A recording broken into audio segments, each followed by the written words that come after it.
We're here with Wes from SmallHD. Now, Wes, there's no question that there's a lot of monitors out there, yet SmallHD has always been an innovator and leading the market with technology. You guys are introducing something brand new here. It's something I've never seen on any other monitor system. So why don't you take us through it? Yeah, this year at NAB we're announcing on-camera color grading using our monitors. So as opposed to simply loading 3D lookup tables like we've already introduced, we're actually allowing you to manipulate color grades or create them from scratch right here on the monitor. I can show you real quick. So here inside the main menu of the DP7 we have this look menu, and you can do all kinds of things in here, include load lookup tables, but right now we've got an edit menu added where we can add color corrections. And so the footage playing on this monitor is from a Blackmagic pocket camera, and so notoriously it is very flat. So I'm going to go in and kind of add some shadows back in real quick,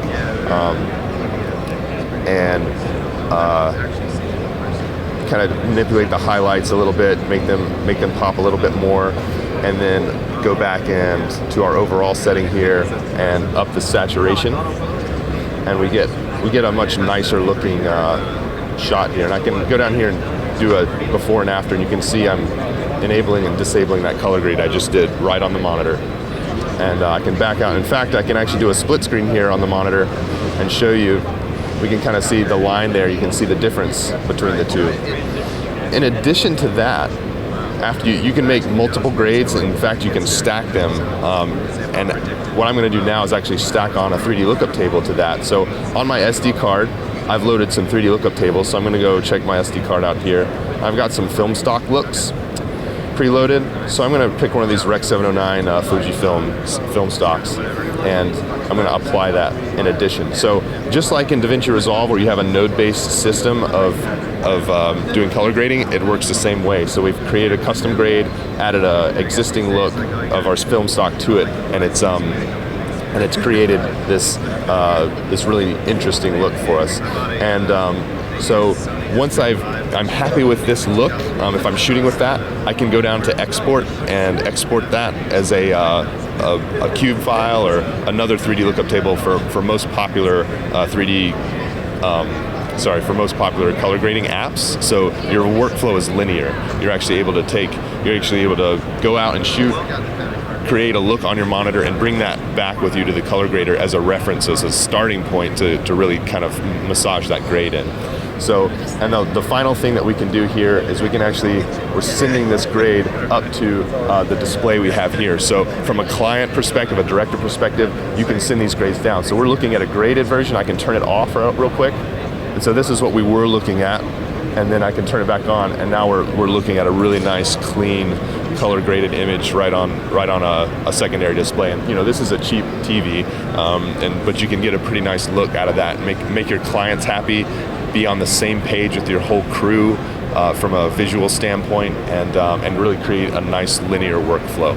And that output can go over wireless, Paralinks? Exactly. So we've got some wireless options. The Paralinks, we created a dock that holds the transmitter or the receiver for that, so that you can receive the signal and color grade handheld, or you can transmit a graded signal off to a TV like this. And we also send the signal out SDI, HDMI and SDI simultaneously. So it's really nice how just, again, the workflow element of it is made to help everybody on set kind of be on the same page.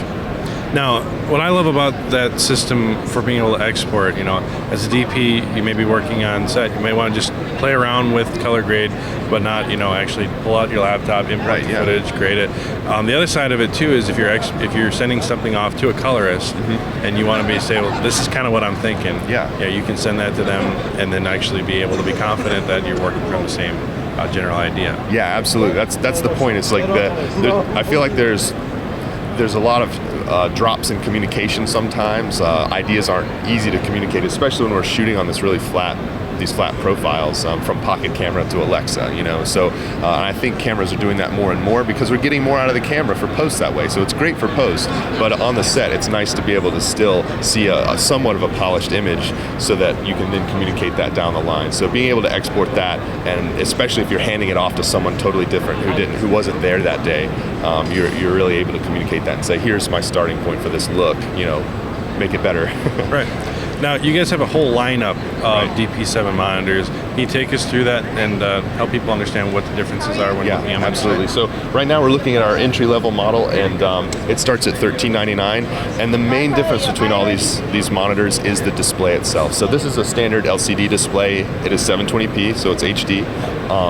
But then we go up to an OLED display that's $22.99, and then a high bright display that's 1500 nits, still 720p, and it is $29.99. So that's the main difference between these things. They will all have the same color grading software as you just saw. I did this on the low end model, and so depending on your needs, this is a really great unit. If you're able to use a sun hood on a sunny day, that's going to work for you. If you're not, the high bright's probably what you need.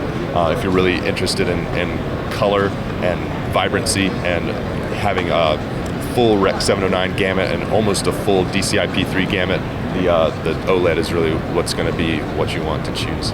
Now, for this software, existing owners of DP7s will just be able to get that upgrade? This is a free firmware upgrade that we're coming out with. So once again, we're just trying to build up a platform and kind of continue to improve that over time so that the longevity of the product is really there for our customers. Awesome. Thanks for your time, Wes. Yeah, absolutely. Thanks, Tony.